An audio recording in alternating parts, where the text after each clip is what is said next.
Brought to you by NBC bearing, भारताची पहिली bearing उत्पादक। सर, तुम्ही जी फेसबुक पोस्ट केली आहे त्यामध्ये सांगितलं की मनोज जरांगे पाटील यांना जो GR दिला आहे त्यामध्ये त्यांचं पूर्ण समाधान त्यामध्ये झालेलं नाही किंवा त्यांनी ज्या गोष्टी मागितल्या ते मिळालेलं नाही। तुम्हालाही तिथून संपर्क साधला होता, मात्र तुम्हाला परत मेसेजपर्यंत सगळं गुंडाळलेलं होतं। नक्की काय घडलं? मनोज दादा जरांगे यांच्यासोबत असलेल्या काही लोकांनी संपर्क केला होता आणि त्यांनी सांगितलं की त्यांच्यापर्यंत आम्ही हा संदेश पोहोचवतो, नेमकं काय असलं पाहिजे हे तुम्ही आम्हाला सांगा, म्हणजे त्या मी दिलेल्या चांगल्या सूचनांचा विचार केला जाईल असं त्यांनी सांगितलं होतं।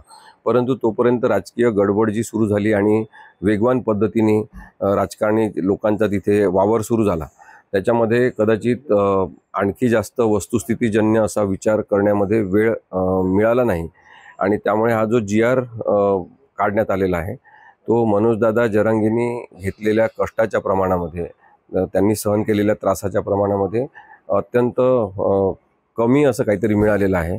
आता या GRची सुद्धा अंमलबजावणी कशा पद्धतीने होणार आहे यावरून बऱ्याच गोष्टी ठरतील। त्यामुळे अंमलबजावणीमध्ये पारदर्शकता सरकारने दाखवली पाहिजे, तरच त्यांनी प्रामाणिकतेने या प्रश्नावर सोल्युशन काढण्याचा विचार केला असं आपण समजू शकतो। जर प्रवृत्ती आणि नियत साफ नसेल मराठा आरक्षणाच्या संदर्भातल्या आंदोलनाला उत्तर देताना, तर ते सुद्धा प्रक्रिया चुकीची वापरली तर दिसून येईल। त्यामुळे आपल्याला आता या सगळ्या GRच्या संदर्भातली प्रक्रिया प्रशासकीय शासनाच्या पातळीवर कशी होते याच्यावरून त्याची स्पष्टता येईल की त्यांनी प्रामाणिकपणे काहीतरी मागण्या मान्य केल्या की आंदोलन गुंडाळण्यासाठी केवळ थातूर मातूर उपाययोजना म्हणून हे GR दिले। सरकारने पुन्हा एकदा मनोज जरांगे यांची फसवणूक केली असं वाटतं का?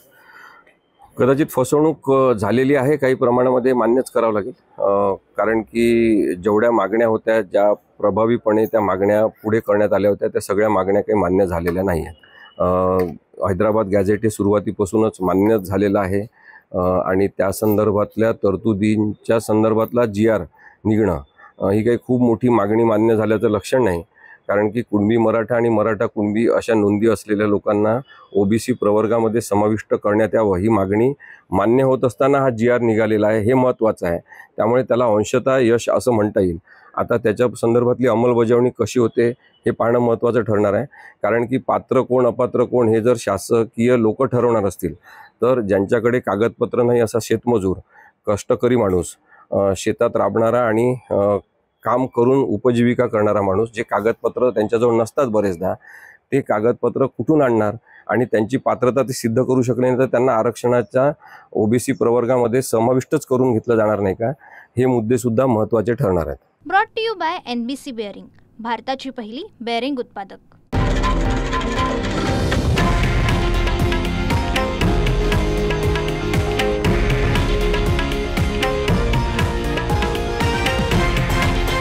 हे आहे देशातील नंबर 1 न्यूज नेटवर्क आणि आपण पाहत आहात TV9 मराठी, एकमेव।